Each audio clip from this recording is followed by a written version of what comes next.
Hello बच्चों, कैसे हो आप? I hope you all are safe and doing well at home.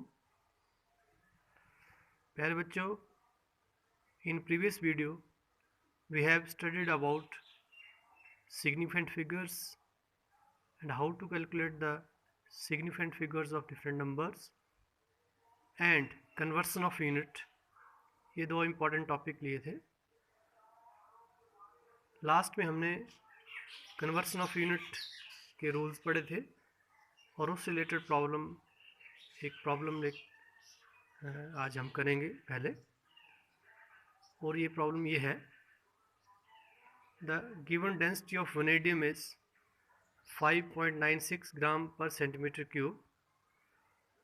Convert this density into SI unit. Convert this density to SI unit, that is kilogram per metre cube. ये numerical है, density दी गई है 5.96 gram per centimetre cube, ये unit है। और आपने इसको कन्वर्ट करना है SI यूनिट में, जो होते हैं ग्राम का किलोग्राम और सेंटीमीटर क्यूब का मीटर क्यूब हो जाएगा। तो इस यूनिट में आपने कन्वर्ट करना है। तो आपको पता ही है कि जब आपको यूनिट ऑफ कन्वर्सन करते हैं तो जो गिवन फिजिकल क्वांटिटी होती है उसको एक कन्वर्सन फैक्टर के द्वारा मल्टीप्लाई किया जाता है। तो उस कन्वर्सन फैक्टर को कैसे निकालते हैं, ये चीज़ जो इम्पोर्टेंट है इसके लिए, वो आपको याद रखनी है। Conversion factor is equal to desired unit and divided by given unit. तो इस तरह से कन्वर्सन फैक्टर निकाला जाता है। ऊपर आता है डिनोमिनेटर में आता है डिज़ायर्ड यूनिट और डिनोमिनेटर में आता है गिवन यूनिट। तो यहाँ पे देखिए दो यूनिट कन्वर्ट करने हैं आपने, ग्राम से कन्वर्ट करना है किलोग्राम और सेंटीमीटर पर क्यूब से बनाना है आपने मीटर पर क्यूब। तो इसलिए कन्वर्सन फैक्टर भी दो मल्टीप्लाई होंगे। तो पहले हम ग्राम से किलोग्राम के लिए कन्वर्सन फैक्टर कैसे बनाएंगे। वी नो दैट 1 किलोग्राम जो होता है इट इज इक्वल टू 1000 ग्राम, या 1 किलोग्राम इज इक्वल टू 10 की पावर 3 ग्राम भी हम कर सकते हैं। तो इसका कन्वर्सन फैक्टर कैसे बनेगा, क्योंकि इस कन्वर्सन फैक्टर बनाने के लिए आपको जो डिज़ायर यूनिट है वो किलोग्राम है, तो किलोग्राम जो है ऊपर रहेंगे, डिज़ायर यूनिट जो ऊपर आते हैं और गिवन यूनिट नीचे आते हैं, गिवन यूनिट। तो डिज़ायर यूनिट यहाँ पे किलोग्राम है, तो किलोग्राम जो है वो कन्वर्सन फैक्टर में ऊपर आएगा 1 किलोग्राम, और ग्राम जो है नीचे आ गया 10 की 3 ग्राम, क्योंकि रिलेशन में 10 की 3 ग्राम होता है, ठीक है। तो कन्वर्सन फैक्टर ये हो जाएगा जो आपने ग्राम से किलोग्राम में बदलना है। दूसरा आता है दूसरा यूनिट क्या है कन्वर्सन में, सेंटीमीटर पर क्यूब है, को मीटर पर क्यूब में कन्वर्ट करना है। तो इसके लिए रिलेशन होता है मीटर और सेंटीमीटर में, ये हम जानते हैं 1 metre is equal to 100 centimetre या 10 की पावर 2 सेंटीमीटर। तो इसमें क्या करेंगे हम, लेकिन आपको पर क्यूब में रिलेशन लिखना है, तो 1 मीटर पर क्यूब जो है दोनों तरफ लगा देंगे तो रिलेशन ही हो जाएगा। और अल्टीमेटली ये बन जाएगा 1 metre per cube is equal to 10 is to power, जब -3 को मल्टीप्लाई हुआ 2 से तो ये बन गया 10 की पावर -6 सेंटीमीटर क्यूब। तो इसमें कन्वर्सन फैक्टर जो है वो आप देख सकते हैं क्या बनेगा। ऊपर आ गया डिज़ायर यूनिट, डिज़ायर यूनिट क्या है मीटर क्यूब, तो 1 मीटर क्यूब, और नीचे आ जाएंगे गिवन यूनिट, तो वो है सेंटीमीटर क्यूब, तो नीचे सेंटीमीटर क्यूब है। तो ये दो कन्वर्सन फैक्टर आ जाते हैं, इन दोनों से मल्टीप्लाई होगा जो गिवन फिजिकल क्वांटिटी है, तो इससे यूनिट अपने आप ही कन्वर्ट हो जाएगा। तो आप इसमें आगे लिख सकते हैं 5.96 gram per centimetre cube density दी गई है, इसको मल्टीप्लाई किया आपने, देखिए ये डेंसिटी लिख ली मैंने पूरी, और मल्टीप्लाई किया इसको पहले कन्वर्सन यूनिट से और फिर दूसरे कन्वर्सन जो फैक्टर है उससे। तो जब आप इनको मल्टीप्लाई करेंगे तो ये जो ग्राम के साथ ग्राम कट जाएगा, सेंटीमीटर पर क्यूब के साथ सेंटीमीटर पर क्यूब कट जाएगा, रह जाएगा सिर्फ metre per cube and kilogram. और नीचे जो 10 की पावर 3 है और 10 की पावर -6 है, जब दोनों दोनों मतलब आधार एक जैसे बेस एक जैसे हैं तो जो पावर्स होती हैं वो ऐड हो जाती हैं।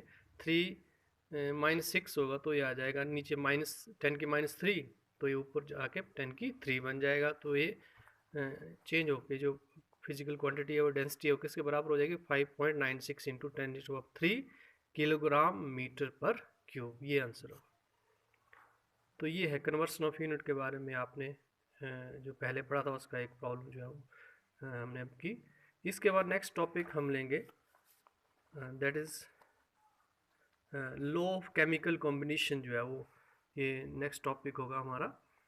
लॉ ऑफ केमिकल कॉम्बिनेशन आप लोग जानते ही हैं, जितने भी मैटर्स हैं वो एटम से बने हैं, और एटम से एटम आगे कंबाइन होकर मॉलिक्यूल्स बनाते हैं, और मॉलिक्यूल से मैटर बनता है, कंपाउंड बनते हैं।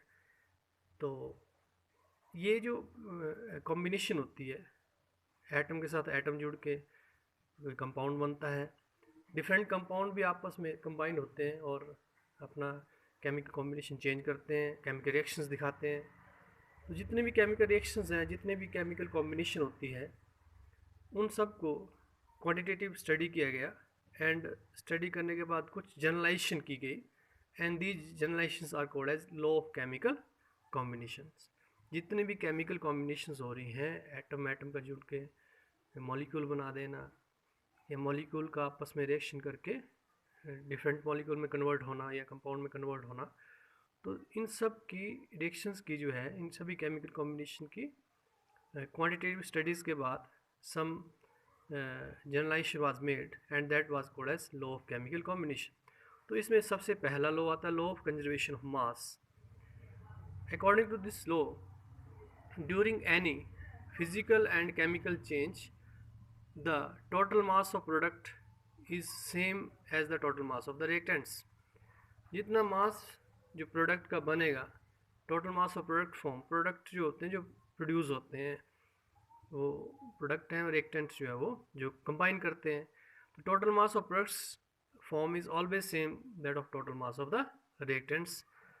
या इसको दूसरे शब्दों में, in other words, matter can neither be created nor be destroyed during any physical और केमिकल चेंजेस। कोई भी रिएक्शन होगी तो मैटर ना ही बनेगा ना ही वो डिस्ट्रॉय होगा। तो इसको लॉ ऑफ कंजर्वेशन मास जो है वो कहा जाता है।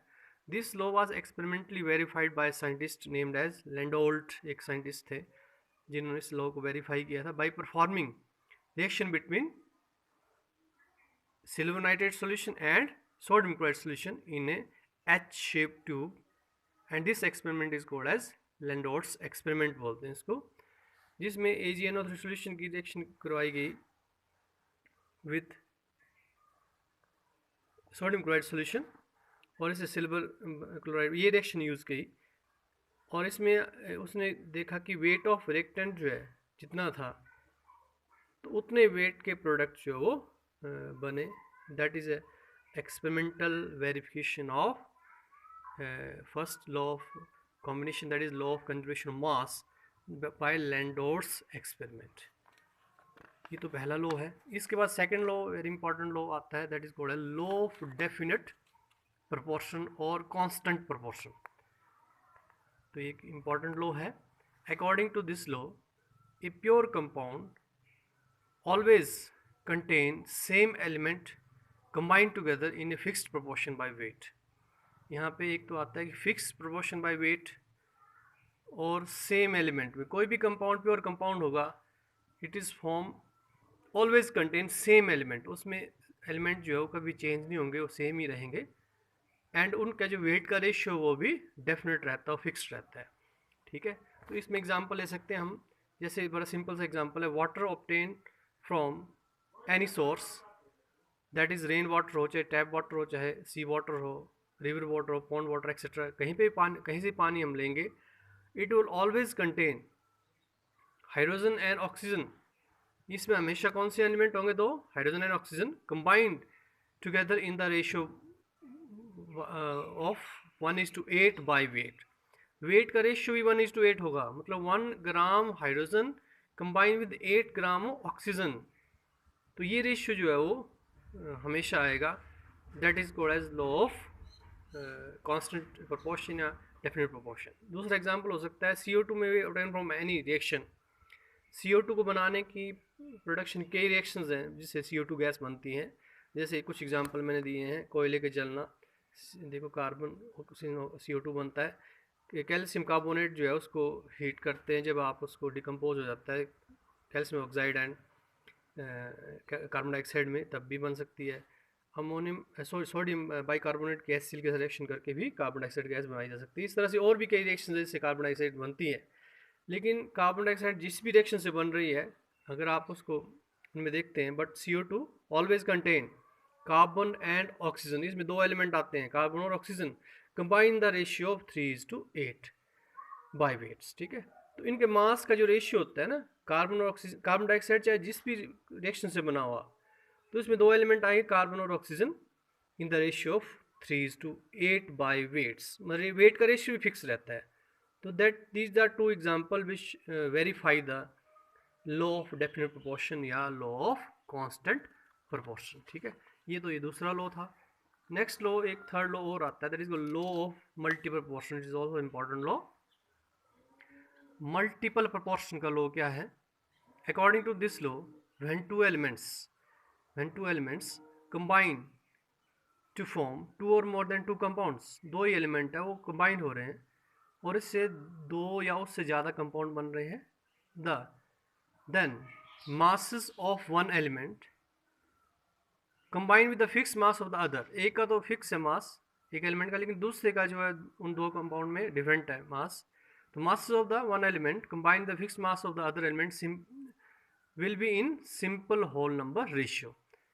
तो सिंपल होल नंबर रेशियो में होगा वो मासेस, एक का फिक्स है, दूसरे का जो मास वेरी होंगे, वो जो वेरिएशन होगी वो सिंपल होल नंबर रेशियो में आएगी, फ्रैक्शन में नहीं होगा वो। ठीक है, तो ये लॉ ये बताता है, लॉ ऑफ मल्टीपल प्रोपोर्शन। इसको भी एग्जांपल के द्वारा समझने की कोशिश करते हैं।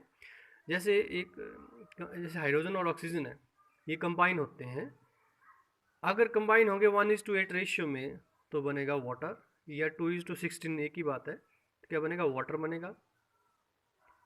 ठीक है, अगर हाइड्रोजन और ऑक्सीजन ही कंबाइन हो रहे हैं 2:34 ग्राम, तो इससे वाटर नहीं बनता, फिर हाइड्रोजन पेरोक्साइड बन जाती है H2O2। ठीक है, तो ये डिफरेंट कंपाउंड बन रहे हैं, दो एलिमेंट कंबाइन हो रहे हैं, देखिए दो एलिमेंट कंबाइन हो रहे हैं, डिफरेंट कंपाउंड बन रहे हैं। एक का वेट क्या है? देखिए फिक्स है, हाइड्रोजन का वेट फिक्स है, और इसके जो वेट का रेशियो है वो क्या है? ऑक्सीजन का क्या है? चेंज हो रहा है ऑक्सीजन का, तो इसको देखेंगे 16:32 है, तो 16:32 का मतलब 1:2, that is simple whole number ratio. ये फ्रैक्शन में नहीं होगा, एक का तो फिक्स है, दूसरे का जो चेंज होगा वो फ्रैक्शन में नहीं चेंज होगा, वो क्या होगा? होल नंबर ही होगा, वो सिंपल होल नंबर। देखिए 16:32 is 1:2, that is simple whole number ratio.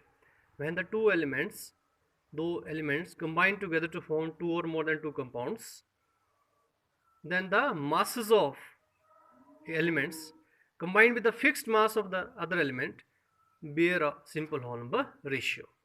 ठीक है, तो ये इस एग्जाम्पल के द्वारा आसानी से इसको हम अंडरस्टैंड कर सकते हैं, समझ सकते हैं। The ratio of the masses of the oxygen combined fixed mass of the hydrogen is equal to 16:32, that is 1:2, that is simple whole number ratio। Thank you।